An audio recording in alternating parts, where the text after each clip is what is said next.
We made the cheapest car we could. Hold my beer. It's a Mirage G4. I can sound a contractor's thumb. The modern Mitsubishi Mirage is a car you buy with emotion instead of logic. Stay with me. These 3-cylinder, 70-ish, 80-ish horsepower cars with tiny doors, tiny wheels, and the worst stick shift I've ever felt since the AMC Gremlin, cost $12,000 to $13,000 new. For $12,000, you could get a decent used Honda Accord or a really nice Toyota Corolla with a nicer feeling shifter. And it's a bigger car.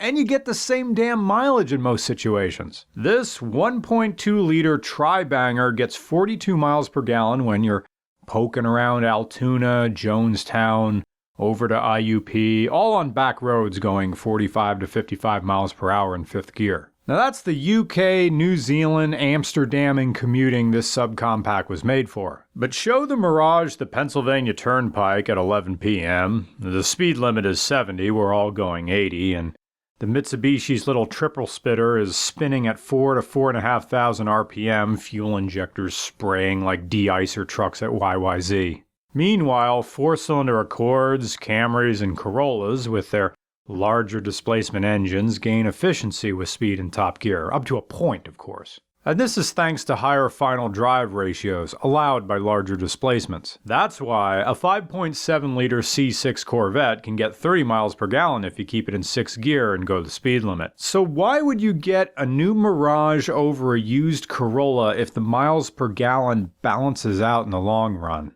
Because I just want a new car for once in my life. Because I'm tired of getting used cars and always having to fix something.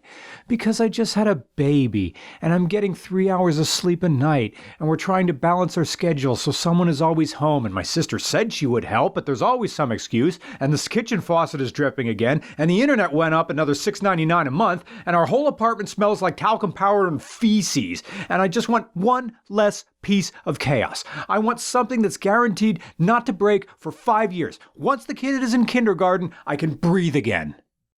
Well, here's a new car for $12,000 to $13,000 or $100 a month with a 10-year or 10,000-mile drivetrain warranty. And Mitsubishi is shaky these days, so they'll probably throw in a free year of oil changes if you're cordial about it. And when your life is frantic, that Tony Robbins salesperson smile, dry handshake, and prairie home companion wave goodbye as you drive home in your new car is an egg in this trying time. Back to the gear shifter.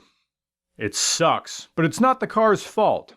It's the fault of economics. Mitsubishi uses flexible cable linkages from the gear shifter to the gearbox. That means the only thing between your hands and the cogs is a thin length of bicycle brake cable, or a thick phone charger cable, or that metal cable keeping computer lab computers fastened to the desk.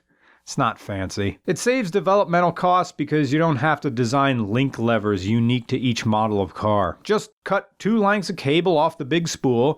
One yanks the gears in one direction and the other yanks the gears in the other direction. Simple, except there's no feel coming through them. And they stretch over time, and you can't ridge race or shift on I-95, ducking and shooting gaps around Philly. You miss gears when shifting fast because cable linkages can never be as precise as solid, rigid metal lever linkages. Toyota is guilty of using cable linkages too, but they're stiffer, thicker, and tighter than this. You know what cheap cable linkages feel like? They feel like the gears 1, 2, 3, 4, and 5 are never exactly in the same place from one shift to the next. It's like first gear is kind of in this area, and second is kind of down here, and third is up there somewhere. Just wiggle in as you go in and you'll find it. It's a matter of millimeters, but you notice it. And you can't rev match in this car either. The electronic throttle nannies you if you stab it or blip it on your way down through gears, and it won't give you fueling. You know what it's like? It's like that teacher who sends you to the back at the beginning of the hall if you walk too fast to lunch. Ugh. The Mirage. It's normal. And it appeals to your views on normality. Norms have power. Because in a psychological sense, people are driven by the expectations of their peers and the society at large.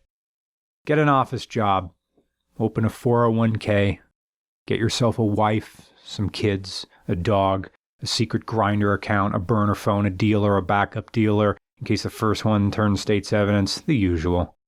And in plenty of minds, normal is defined by how close or distant you are from what society expects of you. But that might not be the case. Normal doesn't require anything more than the bare minimum. To exist and to do it without hurting anybody. Normality is nothing more than an idea that exists in opposition to the more definable traits of abnormality. It's like those conversation mirrors in some SUVs, or bolt-on seats in a Subaru Brat, or the old Mitsubishi twin-stick transmission. You may not know what normal is, but you know it isn't this. And sometimes abnormal is awesome. Sometimes it's preferable to any standard of normality. And in sometimes, all you really want is normal. The bare minimum. The bread and butter that offends few people and challenges even fewer. Because that doesn't preclude a car from being valuable for what it is, especially if what you're getting is something new. New is normal. New is safe. New is comforting. New is affirming. Which brings us to the 2018 Mitsubishi Mirage G4. A trim that basically means it's a sedan, since these were hatchbacks for a while. It's a car so achingly straightforward. It remains among the few modern offerings we've encountered where the manual is cheaper than the automatic when new. Sure, the sedan costs over $1,000 more than the hatchback, but you make up the difference by saving $1,000 with the manual over the automatic. In fact, this might be one of the cheapest modern cars in America at the moment, making it the more appealing option if you're looking for something that's as accessible as it is new. There's a refreshing lack of complication here, and it makes all the sense in the world that Jacob would choose something like this, given some of the cars he's owned over the years, like a 65 Chevelle sedan, a 73 El Camino, an 83 Citation, and even a 94 Camaro, to name a few. He's preferred older cars so much, he never imagined he'd ever buy new. But circumstances changed. He got married, had a kid, and it makes sense that your priorities would naturally change as well. You want something reliable, guaranteed to be reliable. That Buick Century we reviewed?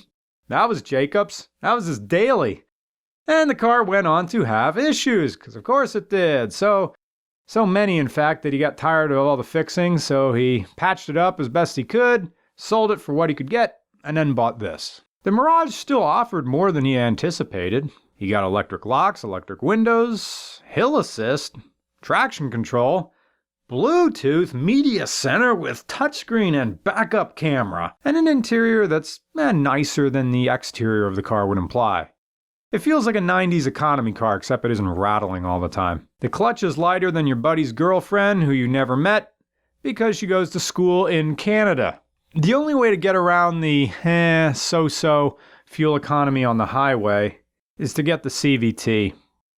The CVTs probably get better mileage overall, but he wanted a manual. Although he's heard about reliability issues with the CVT, but one could understand how those rumors would make the rounds, since we've read about how continuously variable transmissions suffer from overheating and acceleration loss. But I guess any transmission can fail. You know, if you're a CVT fan, feel free to defend them.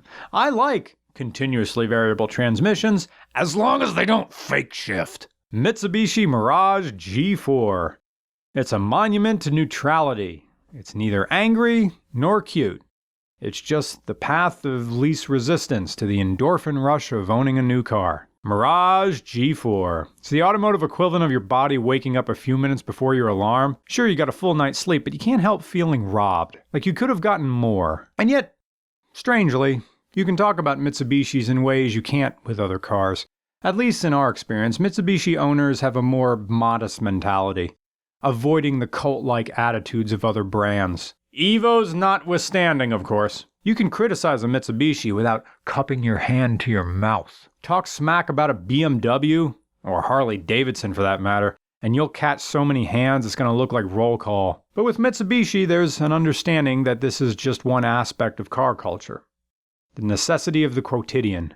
the value of the unspectacular. Mitsubishi does have some great cars, and they had some even greater cars, but to be honest, this isn't one of them. And that's okay. It's okay. Nobody bats 1,000 every time out. It's a mirage.